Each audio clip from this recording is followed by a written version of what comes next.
राज्य साथ में आगे बढ़ना चाहिए, कोई भी राज्य पीछे रहना ठीक नहीं है, क्योंकि that one state is enough to pull you back. और हमारा रफ्तार इतना होना चाहिए कि 2047 पहले ही हम विकसित होना चाहिए। और मैं आज इधर खड़े होकर के इस बात को बोलना चाह रही हूं कि Punjab traditionally industrialise state, agriculture में लीडर स्टेट। और इसमें एक विषय अभी जोड़ना भी चाहती हूं, जो गाड़ी में जब चंडीगढ़ से आ रही थी उस बात को जिक्र किया मैंने। बासमती राइस में जीआई का युद्ध में हम सफल रहे, पूरे जीआई बासमती भारत को मिला है। इसमें से नुकसान शायद पाकिस्तान फील कर रहा है कि उनका इसमें हिस्सेदारी शायद नहीं होगा। इतना दूर तक वो जीआई का युद्ध को लेके जाना किस कारण? हमारे देश के कारण, हमारे नेतृत्व के कारण, हमारे भरोसा पंजाब जैसे स्टेट जहां एग्रीकल्चर में प्रोग्रेसिवली आप कल्टीवेट करते हैं उसके कारण। सो अगर हम इंटरनेशनली जाकर के पंजाब के स्ट्रेंथ के ऊपर और मध्य प्रदेश जैसे स्टेट्स के स्ट्रेंथ के ऊपर और ट्रेडिंग में हमारे स्टेट्स के स्ट्रेंथ के ऊपर फाइट कर रहे हैं, डब्ल्यूटीओ के जिक्र हुआ, नॉन टैरिफ बैरियर्स रास्ते में ही चलना पड़ रहा है, फिर भी कैसे? क्योंकि एफटीए के जिक्र हुआ, आरसेप का जिक्र हुआ। हम आरसेप में क्लियरली पहले से माननीय प्रधानमंत्री जी ये बात क्लियरली बोले कि आरसेप में जाओ तो पूरे ओपन मार्केट करोगे चाइना के लिए। हमें चाहिए क्या? इसीलिए आरसेप में नहीं गए। ऐसे ही एफटीए, जहां एफटीए के कारण हमारे मार्केट सब विदेशी माल के लिए ओपन हो गए, मगर हम उससे फायदा उठा नहीं पा रहे हैं। उसमें भी रिव्यू का कदम हमने ले लिया, एफटीए का रिव्यू हो रही है। इससे हमें कितना नुकसान हम फील करते हैं उसके ऊपर भी इनपुट ले रहे हैं। मैं जरूर आपको इनवाइट करती हूं, आपके इनपुट दो कि कैसे एफटीए के कारण इधर के टेक्सटाइल सेक्टर सफर हो रही है, उसका इंफॉर्मेशन जरूर देना चाहिए। सो ये सब कहते हुए मैं जरूर ये विषय आपके सामने रखना चाहती हूं कि सरकार जब एक राज्य के प्रॉब्लम्स के ऊपर सही रिप्रेजेंटेशन नहीं करता, फिर आपको यही होगा कि प्रॉब्लम वैसे के वैसे रह जाएगा। और इंडस्ट्री बात करने समय लॉ एंड ऑर्डर के विषय ही जरूर मैं आपके याद दिलाना चाहती हूं। उदाहरण के लिए मैं एक स्टेट को दूसरी स्टेट से कंपेयर नहीं कर रही, मगर जनरली क्या बोलते हैं हम? इंडस्ट्री इकोसिस्टम रहना चाहिए, फिर अगर रहता है तो इन्वेस्टमेंट आता है। ये तो हम कभी भी सुनते हैं और सच्चाई भी है। ऑटो कंपोनेंट्स के ऊपर बात हुआ, ऑटोमोबाइल के एक्सपोर्ट के ऊपर चर्चा हुआ। देश में हो रही है ऑटो कंपोनेंट मैन्युफैक्चरिंग हो रही है, उसका एक्सपोर्ट भी हो रही। आप देख लीजिए ऑटो कंपोनेंट्स का क्लस्टर जैसे हो रही है आंध्र प्रदेश तमिलनाडु बॉर्डर में।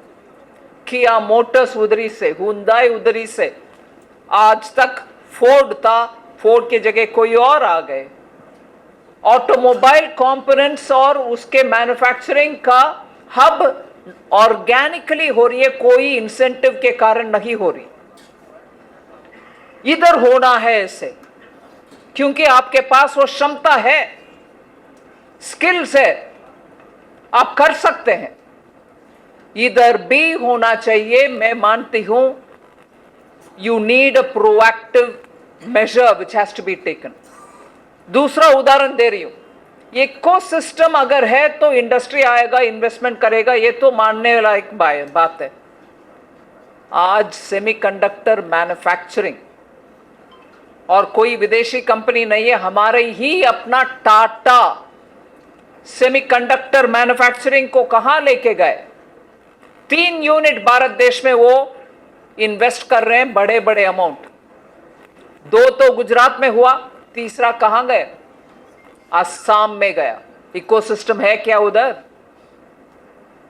इतना ऐसे इकोसिस्टम है क्या कि इंडस्ट्री को अट्रैक्ट कर सकते हैं, इन्वेस्टमेंट को अट्रैक्ट कर सकते हैं? और हम ये भी बात बोलते हैं कि lock states which are landlocked states और उससे एक्सपोर्ट करने का फैसिलिटी नहीं है वगैरह। Assam is landlocked, industry went there. मैं ये नहीं बोल रही हूं कि आप लैंडलॉक्ड हो, I am sorry you suffer, no, that is not what is my message.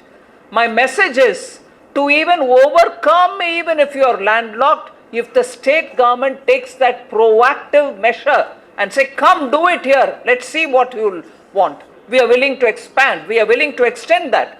And once that big investment comes, all the ancillary come automatically. How did Apple phone come to India and now the ancillary are all coming around? Hyderabad, Bengaluru, Chennai, around that belt it's going. Now it's coming to Gurgaon as well. So we need to have a lot more proactive ways in which we can get industry to come to one area. I go back to saying we need effective state government. But in the absence, can we let one state suffer? We can't. And I would think it is important that we engage Government of India and its ministers and also the officials will have to engage with you. I assure you that engagement will happen. We will talk and we will take steps. But just for me to highlight some of the points which I've said, because of power tariff shortage, or power tariff and power shortage, unscheduled power cuts, law and order situation, and जैसे dear lady exporter who spoke, the law and order problem coming out of drugs have resulted in a lot of investment from Punjab going out. MSME Export Promotion Council did a study in January 2024. What have they said? The Confederation of Organic Food Producers and Marketing Agency, they found that the investment in Punjab declined by 85%. Fall 85% है 22-23 में.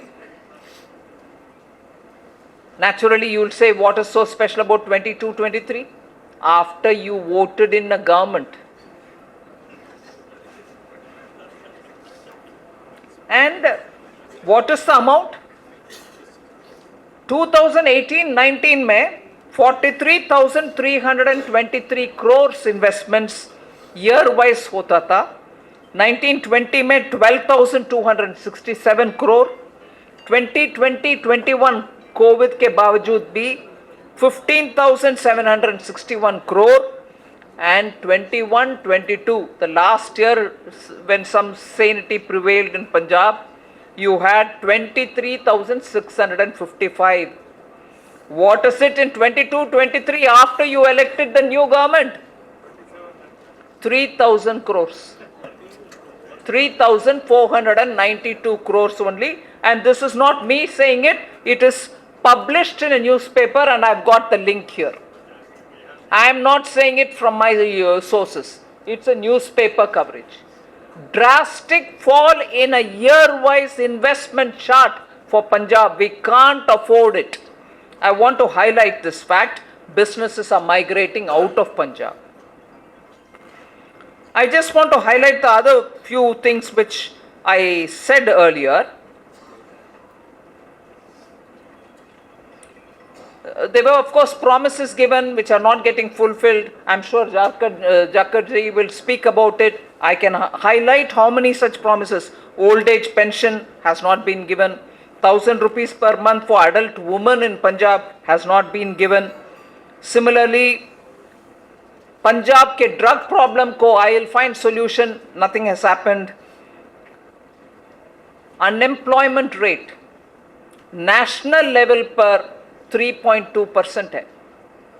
Punjab में 6.1%, double of what is it in national level. So the achievements of the current government are these. and when inflation is hitting everybody and we are taking steps for it, माननीय प्रधानमंत्री जी ने नवंबर 2021 में fuel price cut करने के लिए excise duty को कम करवाए, मई 2022 में भी करवाए, दोनों बार इधर कम नहीं हुआ। मगर नया सरकार आने के बाद फरवरी 2023 में 90 पैसा सेस पर litre of petrol and diesel ले आने वाले नया सरकार है आपका। और एक साल के बाद, और 2 महीने के बाद, 2-3 महीने के बाद जून वही 2023 में नया सरकार आ गए। पहले काम उनको ये मिला कि 90 पैसे सेस लगाया हर एक लीटर में। फिर 2023 वही साल जून में 92 पैसा वैट ऑन पेट्रोल, 88 पैसा पर लीटर ऑन डीजल वैट को बढ़ाया। मोदी जी कम करने के लिए 2 बार उनके रेट को कम करवाए एक्सेस ड्यूटी के, इधर तो सेस और वैट को बढ़ा रहे हैं। नया सरकार का आपका देन देख लीजिए। मैं ये विषय बोल रहा था कि सेंट्रल के स्कीम को कैसे पूरे उपयोग नहीं करते हैं। 2-3 एग्जाम्पल देख करके मैं बैठ जाती हूं, उसके बाद आपको कुछ और विषय पूछना है तो मैं जरूर जवाब देने के लिए तैयार हूं। कैपिटल एक्सपेंडिचर मतलब इन्वेस्ट करो, एसेट क्रिएट करो, ये करने में रोजगार बढ़ती है, एसेट बढ़ती है और उसके कारण सबको फायदा होते। पूरे देश में एवरेज और सेंट्रल गवर्नमेंट का एवरेज टोटल खर्च में, टोटल एक्सपेंडिचर में 20% कैपिटल एक्सपेंडिचर को हम अलोकेट करते हैं। पंजाब में पर्टिकुलरली इस साल 2024-25 1% अलोकेशन, 1.4%। टोटल खर्च 100 रुपया है तो 1 रुपया 40 पैसा खर्च कर रहे हैं कैपिटल एक्सपेंडिचर के ऊपर। फिर कैसे पंजाब का एसेट ग्रोथ होगा, उससे कैसे जॉब्स मिलेगा? कुछ नहीं है, पैसा कैपिटल के लिए नहीं खर्च हो रही है। फिर कैपिटल एक्सपेंडिचर के लिए टारगेट जो लगाते हैं, उस टारगेट को अचीव करने के लिए मेहनत करना पड़ता है, मगर अचीव नहीं किया। 53% शॉर्टेज हुआ, दूर और 100 तक रीच करना है, 53% तक की नहीं पहुंचे, 53 नहीं उपयोग किए। मैं नंबर में बोल रही हूं, 10,354 करोड़ रुपया कैपिटल एक्सपेंडिचर के लिए है, तो पंजाब सिर्फ 4,000 खर्च किया है कैपिटल एक्सपेंडिचर के लिए। बाकी क्या हो रही है मुझे मालूम नहीं है। ज्यादा टाइम ना लेते हुए, रोड्स के लिए खर्चा 42% lower than target. Water supply and sanitation के लिए खर्चा 38% लोअर देन टारगेट। ये सब सेंट्रल गवर्नमेंट दे रही है पैसा। हाउसिंग के लिए खर्चा 37% लोअर देन बजटेड। बजट में 100 रुपया तो 37% कम ही कर रहे हैं। Rural development 28% lower, urban development 25% lower. Punjab कैसे आगे बढ़ेगा? ऐसे खर्च भी कर नहीं सक रहे हैं, ऐसे सरकार है आपके सामने। इसीलिए मैं हाईलाइट करना चाहती हूं, 2004 से 14 टैक्स डेवल्यूशन के द्वारा 24,995 मिलता था पंजाब को। मोदी जी आने के बाद 2014 से 24 1,18,780 करोड़ मिलता है पंजाब के लिए। Grants and aid 2004 to 14 22,197 crore मिलता था। अब मिल रही है प्राइम मिनिस्टर मोदी के टाइम में 1,36,870 करोड़। सो पैसा आ रही है खूब, और दे भी सकते हैं, मगर ये पैसा कहां जा रही है, यही मेरा प्रश्न है। लास्टली मैं बोल रही हूं, कोविड आने के बाद से क्योंकि स्टेट्स जल्दी आगे बढ़ना चाहिए, उनके हाथ में पैसा रहना चाहिए, ये कोई फिनेंस कमीशन का रिकमेंडेशन नहीं है, फिर भी मोदी जी ने बोला हर स्टेट को पैसा दो। 50 साल के लिए लोन के नाते दिए, इंटरेस्ट नहीं है उसके, आप इंटरेस्ट भी भरवाना नहीं है, वापस प्रिंसिपल भी अभी भरवाना नहीं है, 50 साल के बाद देख लें। ऐसे 1320 करोड़ पंजाब के लिए आया है। मैं उसमें एक उदाहरण दे रही हूं। On an average her state में 7740 करोड़ तक हर स्टेट उपयोग किया। अगर पंजाब भी उनका पैसा सही समय पर उपयोग करके यूटिलाइजेशन सर्टिफिकेट पहुंचा देते तो वो भी और ज्यादा पैसा उठा सकते थे, मगर वो नहीं किया। मैं हाईलाइट कर रही हूं, जहां पैसा अवेलेबल है आप खर्च नहीं कर रही हो, उठा नहीं रही हो, मगर बाहर बात कर रही हो कि हमें पैसा नहीं मिलते हैं, सौतेली मां का ट्रीटमेंट मिल रही है। मैं उदाहरण के साथ आपके सामने रख रही हूं। पंजाब की गवर्नमेंट पंजाब के बेहतरी के लिए जो काम करना है, जो कष्ट उठाना है, केंद्र सरकार से पैसा ले आकर के खर्च करना है, नहीं कर रही, बातें कर रही है, और पंजाब के लिए ये अच्छा नहीं है। मैं इससे ज्यादा टाइम ना लेते हुए पंजाब की इंडस्ट्री के लिए और ये 43B का विषय मैं बोल रही हूं, ये मोदी जी ने या हमने अपने आप ऑन आवर ओन नहीं किया। MSME के रिक्वेस्ट में ले आए ये वाला IT रिलेटेड चेंजेस। वैसे भी 8 साल 9 साल से और उससे ज्यादा से MSME के कानून के द्वारा 45 डेज का पेमेंट का रूल है, वो 45 डेज में नहीं मिल रही है। MSME आकर हमसे बोलने के कारण ये भी ले आए। मगर अगर इंडस्ट्री MSME खुद फील करते हैं कि ये अमेंडमेंट हमें नहीं चाहिए, कुछ और करेंगे, हम आपस में करेंगे, वो रूट को आप थोड़ा बदलो, रिप्रेजेंटेशन दे दीजिए, जरूर जुलाई के बजट में उसके लिए कुछ काम करेंगे तो करेंगे जरूर।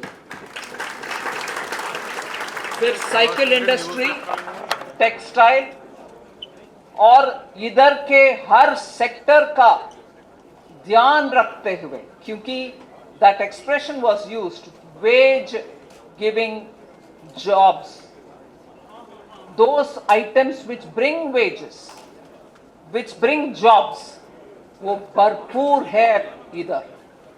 उसके बेहतरी के लिए हम जरूर काम करेंगे। इससे ज्यादा मैं नहीं बोलूंगी, but you can be sure that I will my self come here. If जाकर जी और मनप्रीत बादल और हमारे तरुण जी बुलाते हैं तो मैं आऊंगी।